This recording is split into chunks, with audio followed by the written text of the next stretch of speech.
नमस्कार। आप जुड़ रहे हैं सिवाड़ में भगवान शंकर के 12वें ज्योतिर्लिंग घुश्मेश्वर महादेव की गौरव गाथा से। मैं हूं हरीश पाराशर। आज मैं आपको ले चलता हूं मंदिर प्रांगण में अवस्थित उस देवालय से जहां आराधना करने वालों को ऊर्जा का अद्भुत संचार होता है। जी हाँ, मुख्य गर्भगृह के ठीक सामने आज घुपानुमा जिस छोटे से गर्भगृह में रामेश्वरम ज्योतिर्लिंग का प्रतिरूप स्थित है, वो कभी ब्राह्मणी घुश्मा की आराधना स्थली हुआ करती थी। वही ब्राह्मणी जिसकी भक्ति से प्रसन्न होकर घुश्मेश्वर यहाँ प्रकट हुए।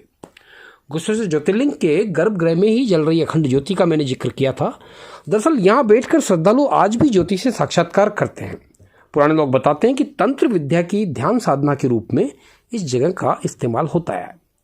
रामेश्वरम मंदिर का जो शिखर आप देख रहे हैं, वह मंदिर परिसर के अन्य देवालयों से सबसे ऊंचा है। इसे कमानी वाला मंदिर भी कहते हैं क्योंकि शिखर के साथ साथ दोनों ओर मेहराबदार कमानियां भी दिखती है, जो वास्तुशिल्प का आदर्श नमूना है।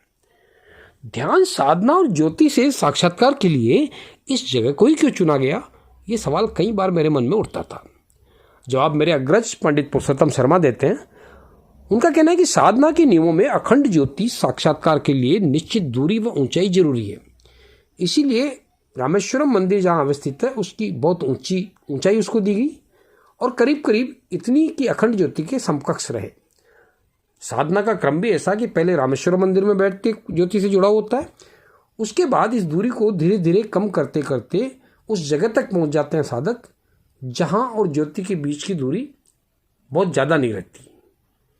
चाटक साधना का यह स्वरूप हर किसी के बस की बात नहीं है, क्योंकि अखंड ज्योति में सभी 12 ज्योतिर्लिंगों का तेज जिस तरह से समाया हुआ है, उसकी वजह से हर कोई ये साधना नहीं कर सकता।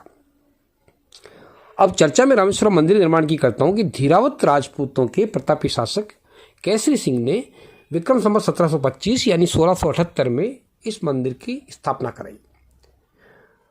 रामेश्वरम मंदिर की ये जो ताक है, इसका अगर मैं जिक्र नहीं करूं जहां माता पार्वती की प्रतिमा अवस्थित है, तो ये चर्चा अधूरी रहेगी।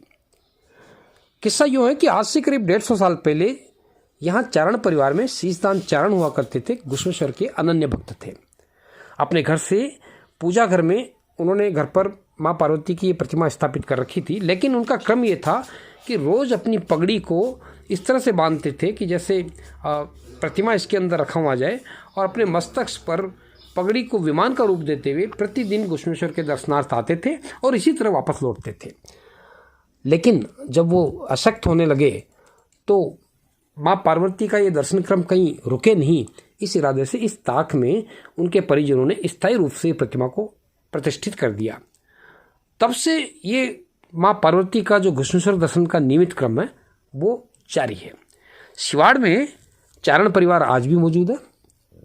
और ये मैं आपको जरूर बताना चाहूँगा कि जो ज्योतिर्लिंग है घुश्मेश्वर महादेव का, वहाँ भी माता पार्वती की प्रतिमा सांकेतिक रूप से ही रखी गई है। जनश्रुतियों और चमत्कार युक्त घटनाक्रमों से जुड़े कई किस्से भी बाकी हैं, जिनकी चर्चा मैं समय समय पर करता रहूँगा। और यही वजह है कि इन किस्सों के कारण ही मंदिर की ख्याति चारों ओर है। आगे की कड़ियों में और मैं आपको जानकारी दूंगा। तब तक के लिए मुझे दें इजाज़त। नमस्कार।